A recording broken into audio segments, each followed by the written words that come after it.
18 জানুয়ারি সিঙ্গুরে নরেন্দ্র মোদী আসবে। গণতন্ত্র প্রিয় দেশ, যে কোনো নেতা, যে কোনো রাষ্ট্রপ্রধান যেতেই পারে, তাতে কোনো অসুবিধা নেই।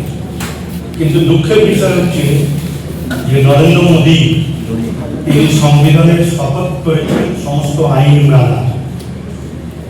আমি জানি যে আমরা সকলেই জানি যে তিনি বাংলা বিরোধী, বাংলার মানুষের কল্যাণ চান। তিনি কখনো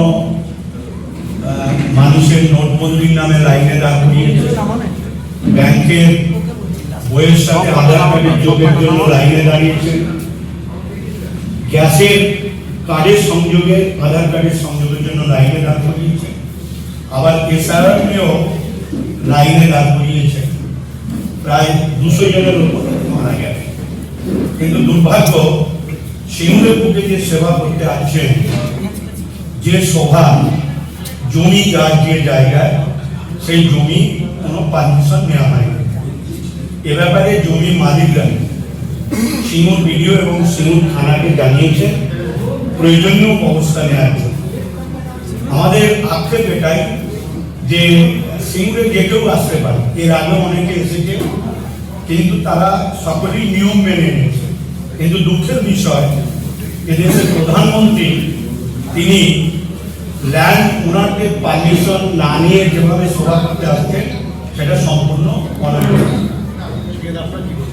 আমার এর তীব্র বিরোধিতা করছি এবং উনি জানেন দেশের আইনকে মানেন না, আইনকে দুর্বসায়ী করেন এবং বিশেষ করে ভোটের সময় এলেই ভোট পাখি হিসাবে তিনি হাজির হন। আসুক দিনে আমরা সারা বছর রাজ্যের মাননীয় মুখ্যমন্ত্রী সহ সমস্ত তৃণমূল কংগ্রেসের জনপ্রতিনিধি নেতৃত্বরা সারা বছর মানুষের পাশে থাকেন। তিনি এলেও মমতাময়ী এই বাংলাকে তিনি কোনোদিন উদ্ধার করতে পারতেন না। আমাদের তীব্র প্রতিবাদ, কৃষকদের অনুমতি না নিয়ে তাদের জমিতে এই সভা করা একটা নজিরবিহীন ঘটনা এবং আমি মনে করি এটা তীব্র একটা প্রতিবাদ জানাচ্ছি এবং প্রধানমন্ত্রী হিসাবে অহংকার ভাব দিয়ে তিনি দেখা সিঙ্গুরের বুকে এই সভা করতে আসার প্রারম্ভিক, সেটা আমি মনে করছি তিনি অহংকার এবং দম্ভে জোর করে জমি নেওয়ার জন্য আমরা আন্দোলন করেছিলাম 3-4 বছরের জমি, এবং সেই জমি আজকে সেই জমিকে অনুমতি না দিয়ে সিপিএমের মতনই পুনরাবৃত্তি নরেন্দ্র মোদী করলেন। এটা অত্যন্ত দুঃখজনক। আর আজকে সিঙ্গুরের প্রধানমন্ত্রী আসাকে কেন্দ্র করে সুকান্ত মজুমদার তিনি ঘরে ঘরে লিফলেট বিলি করতে গেছিলেন।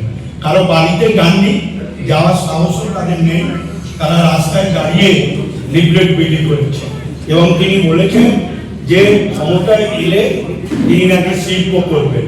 আসলে উনি যখন কলকাতা থেকে যান, তখন আপনি বর্ধমান পর্যন্ত দুর্গাপুর এক্সপ্রেসওয়ে, দিল্লি রোড পাশে 2011 সাল থেকে যেভাবে শিল্প তৈরি হয়েছে এবং এ রাজ্যের মাননীয় মুখ্যমন্ত্রী সিঙ্গুর বুকে বেশ কয়েকটি গুরুত্বপূর্ণ শিল্প তৈরি করেছে, যা উনি চোখে দেখতে পাই।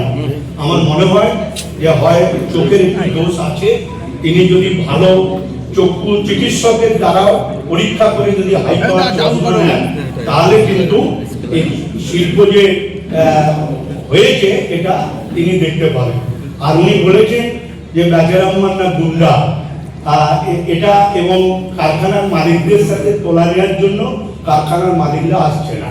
আমি তার উদ্দেশ্য করে বলি, বেচারাম মান্না যদি গুন্ডা হতো তাহলে সিঙ্গুরের বুকে সুকান্ত মজুমদার ফিরে ঘুরতে পারতেন না। আর আরেকটি হচ্ছে, আমি দায়িত্ব নিয়ে বলছি, তিনি অভিযোগ করেছেন যে কারখানার মালিকদের সাথে তোলাবাজি করছে, যার জন্য কারখানার মালিকরা আসছে না। আমি এটুকু গর্বের সাথে বলি যে সুকান্ত মজুমদার যদি তিনি প্রমাণ করতে পারেন, তিনি যদি সত্যিকারই বাবার ঔরসে জন্মগ্রহণ করেন, যদি প্রমাণ করতে পারেন কোনো কারখানার মালিকের সাথে তোলাবাজি করেছে, আমি আজই আমার মন্ত্রিত্ব পদ এবং সমস্ত দলীয় পদ থেকে আমি ইস্তফা দিচ্ছি। ভিডিওর মারফতে থানা অভিযোগ করেছেন সমীর বলে সনাতন সাঁতরা এবং জওহরলাল সাঁতরা আরেকটি কোম্পানি যেখানে কন্ডম ফ্যাক্টরি ছিল, সেই ফ্যাক্টরিকে বামপন্থীরা গুড়িয়ে দিয়েছিল, সেই কোম্পানির তরফ থেকেও অভিযোগ জানানো হয়েছে যে তাদের জমিতে জোর করে পরিষ্কার করে সেখানে জনসভা করার চক্রান্ত করছে এবং প্রয়োজনীয় ব্যবস্থা নেওয়ার জন্য তারা আরো মিনিটগুলি বাদে আরো 20-25টা চাষি। বিজেপি একটা অভিযোগ করেছে, সেটা হচ্ছে যে বাংলাতে বিভিন্ন রকম শিল্প নিয়ে গত 15 বছরে টাটার মতন বড় শিল্পপতিরা গুজরাটে চলে গেছে। আপনারা একটা কারখানার বাইরে নারকেল ফাটাতে পারেননি, আপনারা বড় বড় কথা বলেন। ছোট মাঝারি শিল্প ছাড়া বাংলার মানুষ বড় শিল্প করে। এখন প্রথমেই জানা উচিত আমরা কিন্তু কেউ তৃণমূল কংগ্রেস বা আমরা কেউ কিন্তু শিল্পের বিরোধিতা নয়। আমাদের আন্দোলনের বিরোধিতা ছিল 3 ফসলি 4 ফসলি জমিকে নষ্ট করার জন্য এবং কৃষকদের থেকে তাদের অনুমতি না নিয়ে জোর করে অধিগ্রহণ করা, এটা ছিল আমাদের প্রতিবাদ। তা সুপ্রিম কোর্ট স্বীকৃতি দিয়েছে যে এটা বেআইনি। আজকে তারা মানুষকে ভুল বোঝাবার চেষ্টা করছে। রাজ্যের মাননীয় মুখ্যমন্ত্রী দৌলতে জেনে রাখুন 2011 সাল থেকে প্রায় 1600 বেশি বড় মাঝারি ক্ষুদ্র কারখানা তৈরি হয়েছে এবং বিজেপি যেটা বলছে যে সিঙ্গুরে কারখানা তৈরি করব, এটা হচ্ছে মিথ্যা প্রতিশ্রুতি। এটা সিপিএম আগে বলেছিল কার জমিতে শিল্প তৈরি করবে। আপনাদের জেনে রাখা উচিত যে জমি অধিকৃত হয়েছিল তার 80% জমি হচ্ছে কৃষকদের, তারা এখন চাষ করছে, আর 20% জমি দুর্গাপুর এক্সপ্রেসের গায়ে যারা কারখানার মালিক, ছোট ছোট শিল্পপতি, ব্যবসাদার, পেট্রোল পাম্পের মালিক, খাবার মালিক, তারা চাষ করছে না। আমরা তাদেরকে বলেছি যে জমি যেই কেউ কিনেছেন আপনারা কিছু করুন, আর নাহলে কৃষকদের চাষ করা সুবিধা দিন। অর্থাৎ বিজেপি এই যে ভ্রান্ত প্রচার, এটা অতীতও করেছে, নির্বাচনের সময় এলেই সিঙ্গুর নিয়ে পড়ে থাকে। আমি দায়িত্ব নিয়ে বলছি, ওরা সিঙ্গুরে যত মিথ্যা কথা বলবে, যত আসবে, সিঙ্গুরের মানুষ তত ওদের বিরুদ্ধে যাবে। তার কারণ সিঙ্গুরের মানুষ পরীক্ষিত সত্য এটা বুঝে নিয়েছে যে তাদের পাশে একমাত্র দুর্দিনে রাজ্যের মুখ্যমন্ত্রী, তৎকালীন তৃণমূল কংগ্রেসের নেত্রী, জমি আন্দোলনের নেত্রী, তিনি পাশে ছিলেন, আছেন, থাকবেন, এটাই সত্য। যে যতই আসুক, যে যতই মিথ্যা কথা বলুক এবং যতই সুকান্ত মজুমদাররা যান না কেন, সিঙ্গুরের মানুষ জেনে রাখবেন, মানুষের হৃদয়ে একমাত্র এ রাজ্যের মুখ্যমন্ত্রী মমতা বন্দ্যোপাধ্যায় আছেন। এই হৃদয় থেকে সুকান্ত মজুমদার তো ছোট মোটো নেতা, অনেক বড় নেতাও সিঙ্গুরের মানুষের মন থেকে মমতা বন্দ্যোপাধ্যায়কে পার করতে পারবে। ব্যুরো রিপোর্ট, নিউজ অগ্নি। নামে নয়, কাজী সাংবাদিকতা। জয়গুরু উড ফার্নিচার অ্যান্ড ইলেকট্রনিক্স। উৎসবের আনন্দ হোক বা দৈনন্দিন জীবনের প্রয়োজন, বিশ্বাস আর মানের সেরা ঠিকানা Joyguru wood furniture and electronics. Joyguru wood furniture and electronics নিয়ে এসেছে ধামাকা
স্কাইলার্ক ইনস্টিটিউট অফ নার্সিং এ ভর্তি প্রক্রিয়া শুরু।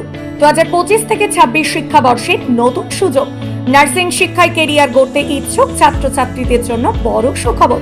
হাওড়া জেলার ঝিগিরা গ্রামে পশ্চিমবঙ্গের একটি স্বনামধন্য নার্সিং শিক্ষা প্রতিষ্ঠান স্কাইলার্ক ইনস্টিটিউট অফ নার্সিং আগামী শিক্ষাবর্ষে ভর্তি প্রক্রিয়া শুরু করেছে। আধুনিক পরিকাঠামো, মানসম্মত শিক্ষা এবং অভিজ্ঞ প্রশিক্ষকদের তত্ত্বাবধানে নার্সিং প্রশিক্ষণ নেওয়ার সুবর্ণ সুযোগ তৈরি করেছে এই প্রতিষ্ঠান।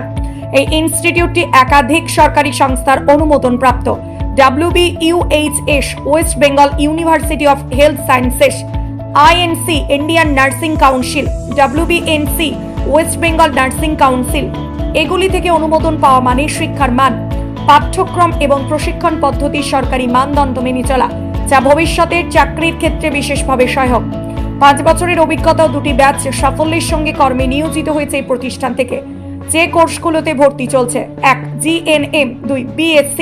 ইনস্টিটিউটের পরিকাঠামো। পোস্টারে দেখা যাচ্ছে ইনস্টিটিউটের সুসজ্জিত ও বিস্তৃত ক্যাম্পাস, প্রশস্ত ভবন, শান্ত পরিবেশ এবং প্রয়োজনীয় ল্যাবরেটরি সুবিধা ছাত্রছাত্রীদের পাঠের উপযোগী পরিবেশ তৈরি করে।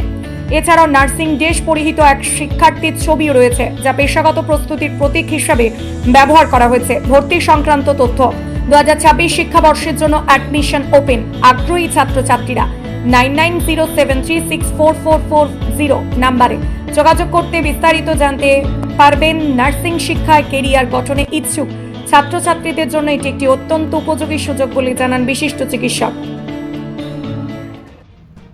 এই প্রথম এত উন্নত মানের স্কুল খানাকুলের হেলান বাজারে 2025-26 শিক্ষাবর্ষে শুরু হতে চলেছে Indian number 1 play school, national institute kids zone, CBSE and Kerala model school. 3 বছর থেকে বাচ্চাদের ভর্তি চলছে।